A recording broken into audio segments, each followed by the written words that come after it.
Good morning Neha. और ठीक ठाक संकेत आ रहे हैं, जैसे आप भी अपडेट दे रही थी। हल्की नरमी है एसजीएक्स निफ्टी में, कुछ ज्यादा क्यूज नहीं है जिस पर बाजार इस समय वॉच कर रहे हैं। बट ऑफ कोर्स एक और एक्शन पैक दिन हो सकता है हमारे बाजारों के लिए और ग्लोबल मार्केट्स के लिए। एशिया की बात करें तो जापान के बाजार इस समय पॉजिटिव मोमेंटम दिखा रहे हैं और बैंक ऑफ जापान की पॉलिसी आने वाली यूजुअली हमारे टाइम सुबह 8:30 बजे के आसपास ये पॉलिसी आती है। और इंटरेस्ट रेट्स में तो कोई बदलाव नहीं होंगे, बट ऐसा अनुमान जताया जा रहा है कि इन्फ्लेशन की चिंता जापान में भी अब आ रही है और inflation outlook bank of Japan बढ़ा सकता है, तो वहां पर आपको रखनी पड़ेगी नजर। अमेरिकी बाजार कल बंद थे। डाउ फ्यूचर्स कल भी हल्की फुल्की बढ़त दिखा रहा था जब हमारे बाजार बंद हुए, अभी भी हल्की बढ़त ही दिखा रहा है। वैसे काफी अहम हफ्ता है ये अमेरिकी बाजार के लिए, क्योंकि S&P 500 की 35 कंपनियों के नतीजे आने वाले हैं, जिसमें से दो दिग्गज बैंक्स बैंक ऑफ अमेरिका और गोल्डमैन सैक्स के नतीजे तो आज ही आएंगे, तो इस पर बाजार रिएक्ट करेंगे।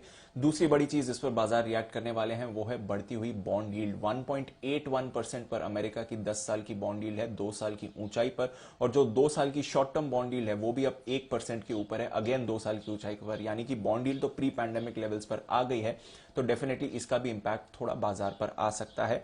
इसके अलावा पिछले 2 दिनों से यूएस में एक स्नो स्टॉर्म आ रहा है ओवर द वीकेंड, और फिर कल भी इसकी वजह से काफी डिसरप्शन यूएस में आते हुए दिखे। कई राज्यों में परेशानी हो रही है, पावर कट्स हो रहे हैं, मूवमेंट में कमी परेशानी हो रही है, और साथ ही करीब करीब 2 दिनों में 4000 उड़ानें भी रद्द कर दी गई हैं। तो थोड़ा इंपैक्ट शायद इसका भी बाजार पर आते हुए दिखेगा। तो ओवरऑल काफी सारे फैक्टर्स हैं जिसकी वजह से आज यूएस मार्केट शाम को रिएक्ट कर सकते हैं।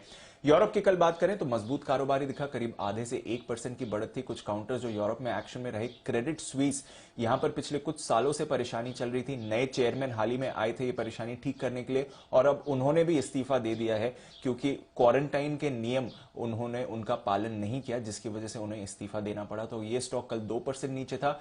HUL की पेरेंट कंपनी यूनिलीवर और जीएसके के बीच ग्लोबल स्केल पर एक डील की बात चल रही थी, जिसको जीएसके ने रिजेक्ट कर दिया है। इसके बाद हमने देखा कि यूनिलीवर का शेयर 7% टूटा, वहीं जीएसके का शेयर 4% ऊपर था। ग्लोबल लेवल की मैं बात कर रहा हूं। कच्चे तेल की बात करें तो यहां पर तेजी कायम है।